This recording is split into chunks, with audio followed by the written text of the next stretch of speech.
اس حوالے سے بخاری شریف میں بھی، مسلم شریف میں بھی، ابو داؤد میں، ترمذی شریف میں، نسائی میں، ابن ماجہ میں نبی اکرم صلی اللہ علیہ وسلم کی احادیث مبارکہ موجود ہیں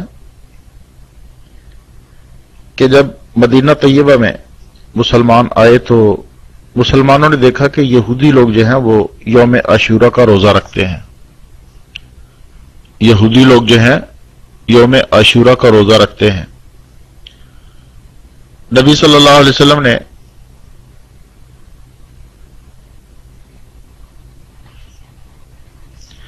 پوچھا کہ تم لوگ جو ہے اس دن روزہ کیوں رکھتے ہو؟ تو انہوں نے بتایا کہ یہ وہ مبارک دن ہے جس میں اللہ تعالیٰ نے حضرت موسیٰ علیہ السلام اور ان کی قوم کو فرعون سے، دشمن سے نجات عطا کی تھی، تو ہم بطور تشکر، بطور شکرانہ جو ہے روزہ رکھتے ہیں. اور حضرت موسیٰ علیہ السلام نے بھی روزہ رکھا تھا، لہذا ہم بھی روزہ رکھتے ہیں. تو نبی اکرم صلی اللہ علیہ وسلم نے ارشاد فرمایا کہ حضرت موسیٰ علیہ السلام پر بحیثیت نبی میرا حق تم سے زیادہ ہے. پھر آپ صلی اللہ علیہ وسلم نے خود بھی روزہ رکھا اور دوسرے لوگوں کو بھی روزہ رکھنے کا حکم فرمایا. لیکن اس ایک روزہ سے یہودیوں کے روزہ کی مشابہت ہوتی تھی، تو نبی اکرم صلی اللہ علیہ وسلم نے اس روزہ کی مشابہت کو دور کرنے کے لیے یوم عاشورہ کے روزے کے ساتھ ایک دن پہلے یا ایک دن بعد میں ایک روزہ رکھنا مسنون قرار دیا. یعنی یا 9 اور 10 کا رکھ لیں یا 10 اور 11 کا رکھ لیں. کیونکہ مسلم شریف میں، ابو داؤد میں اور مسند احمد میں نبی اکرم صلی اللہ علیہ وسلم کا یہ ارشاد گرامی موجود ہے کہ اگر میں اگلے سال تک زندہ رہا تو میں 9 محرم کو روزہ بھی ضرور رکھوں گا.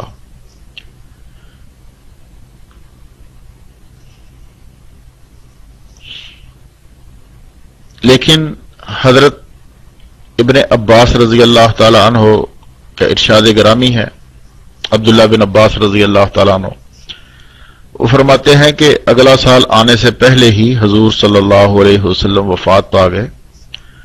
بہرحال آپ صلی اللہ علیہ وسلم نے خواہش تو ظاہر فرمائی تھی، لہٰذا یہ امر جو ہے مسنون ہے کہ ہم لوگ جو ہیں محرم الحرام میں 9 اور 10 محرم کا روزہ رکھیں یا 10 اور 11 کا روزہ رکھیں. یہ مسنون طریقہ ہے. 9 اور 10 محرم کا روزہ جو ہے اس سے یہودیوں کی مخالفت بھی ہوگی، یا 10 اور 11 محرم کا روزہ جو ہے اس سے بھی یہودیوں کی مخالفت ہوگی. اس کا اجر و ثواب یہ ہے یعنی 10 محرم کے روزے کا کہ 1 سال کے گناہ معاف ہوتے ہیں، 1 سال کے گناہوں کا کفارہ ہے.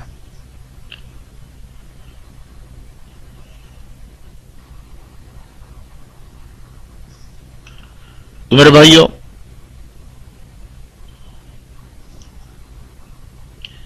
چار مہینے جو حرمت والے ہیں ان 4 مہینوں میں ایک مہینہ محرم جو ہے یہ بھی حرمت والا ہے، مسلمانوں کے لیے عزت و احترام کا مہینہ ہے، اور یہ شہر اللہ ہے، اللہ کا مہینہ ہے.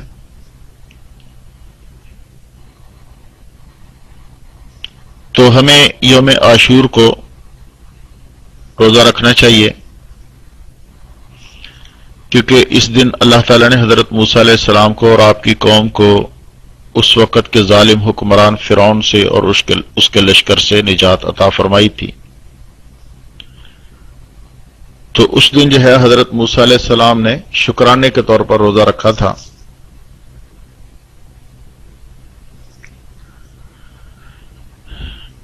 اب اکثر لوگوں کو یہ پتہ ہے کہ ماہ محرم جو ہے یوم عاشورہ حضرت حسین رضی اللہ تعالیٰ عنہ کی شہادت کی وجہ سے مشہور ہے. اس سے پہلے آگے پیچھے کوئی واقعہ نہیں ہوا، بلکہ احادیث مبارکہ میں آتا ہے کہ ماہ محرم جو ہے یہ تخلیق کائنات کے دن ہے، یعنی کہ جس دن اللہ رب العزت نے اس کائنات کو بنایا